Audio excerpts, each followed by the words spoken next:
The old sunroom was leaking and we thought it would be a small patch to fix it. But then the quote came in at $50,000 to replace the whole roof on a 30-year-old sunroom. So needless to say, we said no and began our biggest renovation journey yet. This is part 2 of my sunroom rebuild. If you didn't watch part 1, I would recommend going back to my channel and watching that, because this video I'm going to talk about the demolition and the rebuild of my sunroom.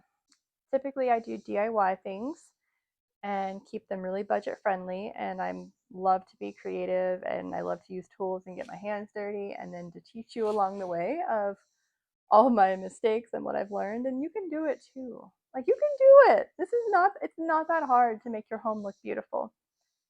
This one was not hard, but it kind of hurt the wallet, but it makes me really happy. And so if you're on the fence about getting a sunroom or replacing your sunroom and you can afford it, I'm here to tell you, you should do it. Our contractor, Northern Virginia Deck Works, he was amazing. This was white glove service. He came out and measured it. He came out and looked at our house and actually he drew it out, and these guys showed up. So day 1 and day 2, they tore it down. It was demo. It was crazy. They came out, took down our old deck that was falling apart, and the sunroom, and it was snowing. I felt so bad. So after demo, they had to dig the holes. They had to dig like an extra, I think they went like 10 feet down. I felt bad. These guys were out there for so long digging. They did not look happy, and they did have to charge us.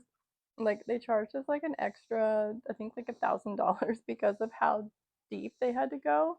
They said our ground was really soft. We're in Springfield, Virginia, so they had to make sure they had to hit hard ground, they said. So I trust them. I don't think they were trying to swindle us or anything.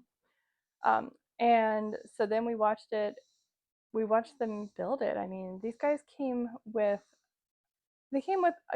a truck outside with these long pieces of wood. They built this from scratch. Like, they came with just pieces of wood, put it together piece by piece. It was amazing. These people are true craftsmen. Ignore the TV, that's just a placeholder. But they built this. Isn't this amazing? Like, oh my God, it's so beautiful. So we watched them build it, and I mean, I was just in awe. I felt so bad. It was so cold out there. I would bring them coffee and hot chocolate every day. But they did not use materials from Home Depot, which nothing's wrong with that. I use Home Depot materials for everything. But these guys went to the real lumber store, which I didn't know was a thing.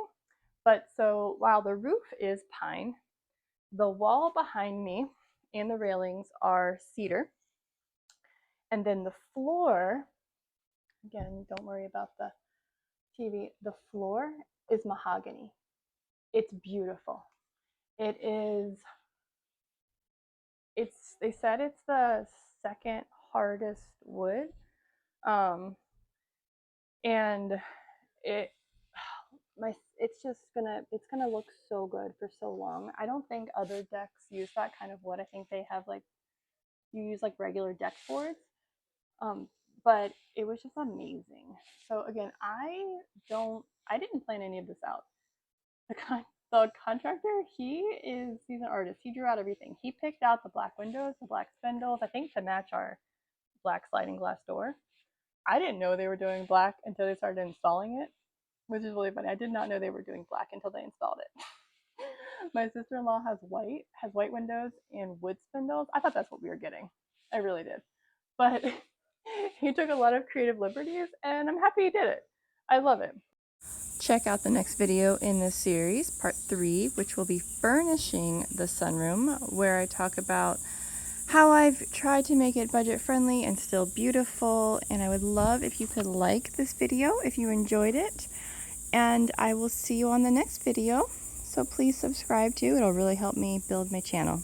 Thank you so much. Bye.